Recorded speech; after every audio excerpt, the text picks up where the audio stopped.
بسم الله والحمد لله والصلاة والسلام على خير خلق الله وعلى آله وصحبه أجمعين أما بعد. Tawakkul is such a beautiful thing.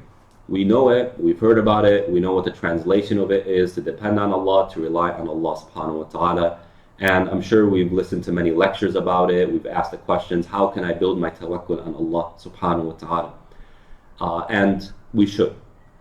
Here I want to add an element of tawakkul that I think a lot of people miss. But it's an important part of tawakkul. Tawakkul isn't simply putting your trust in Allah subhanahu wa ta'ala for the sake of getting an outcome, as you pursue an outcome. Tawakkul also includes trusting Allah when things are uncertain. When you enter the unknown, you get out of your comfort zone, you enter in a situation where you are vulnerable, you're fragile, but you have to enter that situation. A huge part of tawakkul is trusting that Allah subhanahu wa ta'ala will bring about the good despite the uncertainty and the vulnerability and all the possible negative outcomes. And a beautiful example of that is in Surah Al-Anfal when Allah subhanahu wa ta'ala says, وَإِن جَنَحُوا لِلسَّلْمِ فَاجْنَحْ لَهَا وَتَوَكَّلْ عَلَى اللَّهِ إِنَّهُ هُوَ السَّمِيعُ الْعَلِيمُ وَإِن يُرِيدُوا أَن يَخْدَعُوكَ فَإِنَّ حَسْبَكَ اللَّهُ. Right? Allah subhanahu wa ta'ala says, if they lean towards peace, then lean towards peace. Accept that and put your trust in Allah subhanahu wa ta'ala. And if they seek to betray you, meaning this whole peace treaty is a ruse to get you in a vulnerable position so that they could take advantage of you, backstab you, whatever it is, if they're planning to do that, then hasbuk Allah. Allah is enough for you. Right? He has assisted you before, He will assist you again. What is Allah subhanahu wa ta'ala teaching us and teaching the Prophet alayhi salatu wasalam in this regard? What is teaching us is the following, dear brothers and sisters. A believer makes decisions based on what Allah and His Messenger guide them to do. Now, sometimes the decision is clear, sometimes it's very unclear. But the point here is a believer is somebody who's driven by the hidayah, the guidance from the Quran and the Sunnah. And they are not people who hold themselves back, who hold themselves behind because of the potential uncertainties, the potential negatives that can come about as a result of making that decision. The believers at this point are probably at the upper hand. If Quraysh is the one coming out and asking for peace, it's probably because Quraysh is realizing, man, we're being outplayed here, we're being outmatched. Their economy is surpassing ours, their military capacity is surpassing ours. We should probably enter into a peace treaty to recollect ourselves, right? So the fact that they're the ones who are initiating this probably shows that they have the underhand. So the Prophet ﷺ could have said, no, we're going to continue, and you're probably just setting us up, you're using this as cover, whatever it may be. And that's a very, very valid concern that Allah subhanahu wa ta'ala, as the verse mentions, He validates. وَإِن يُرِيدُوا أَن يَخْدَعُوكَ. If they are looking to betray you, it's possible. But when peace is offered, and that peace is reasonable, right? So don't make this a general ruling here, but kind of in general, when peace is offered and that peace is reasonable and in the interest of the believers, the Prophet, Allah subhanahu wa ta'ala teaches the Prophet, go ahead and accept that, and don't let your uncertainties, the suspicions, cause you to make another decision. Don't let the unknown dictate your decisions. Rather, let the known dictate it.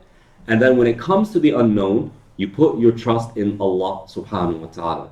In other words, Allah subhanahu wa ta'ala created a world, to put it a little bit differently, Allah created a world where there will always be uncertainties, always. And your responsibility isn't to make the uncertain certain. It's not to make decisions only when and until everything is clear and green. There will always be an amount of ambiguity, amount of uncertainty. And that's by design. Because tawakkul is a huge part of īmān. It's a huge part of our experience with Allah and developing our relationship with Allah subhanahu wa ta'ala. And so it needs to be there. And so when we step out of our comfort zone, when we make a decision, or we have to make a decision where there's a lot of unknowns, Now, what we do is we make the decision, and then we put in our trust in Allah, that Allah subhanahu wa ta'ala is going to take care of me as He has taken care of me before. This is what He tells the Prophet alayhi salatu wasalam, right? وَإِن يُرِيدُ أَن يَخْدَعُوكَ فَإِنَّ حَسْبَكَ اللَّهُ. Or in another verse, وَإِن يُرِيدُ أَن يَخْدَعُوكَ فَقَدْ خَانُوا اللَّهَ وَالرَّسُولَ مِنْ قَبْلِ. Right? I'm messing up the verses here, but basically in another verse, Allah subhanahu wa ta'ala is saying that they've done this before. And Allah subhanahu wa ta'ala protected you before. He gave you victory before. He's going to take care of you in the future. How does this apply to our daily lives? Marriage is one that comes to mind. When you get married, there's only so much you can do to know whether or not this marriage is going to work. There really is. And there's only so much you can do to know if this person is a suitable spouse for you. A lot of it is unknown. And even if the person seems to be like an upright individual, well, what are the dynamics between you two, right? There's always going to be an amount of uncertainty going into a marriage. You'll never have a situation where 100% I know for sure this is going to work, this is fantastic. Someone who's speaking that way is either inexperienced or being, they're a little bit too excited. But that's okay, because as this verse is teaching us, you get married and then you put your trust in Allah subhanahu wa ta'ala that He is going to help you make this work. You want to start a business, there's a lot of uncertainties there. You do your homework, you do your due diligence, right? And then when you do that, there's still going to be uncertainties. What if this doesn't work? What if my customers don't come in? What if a natural disaster happens? All of these what ifs. Allah is telling you, don't think that way. Make a decision. If this seems to work on paper, make that decision. Put your trust in Allah subhanahu wa ta'ala that He's going to help you make this work.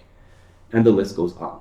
So my dear brothers and sisters, in this beautiful month of Ramadan, it is a month of building your relationship with Allah subhanahu wa ta'ala. A believer who has tawakkul in Allah is a believer who's definitely ahead in their īmān.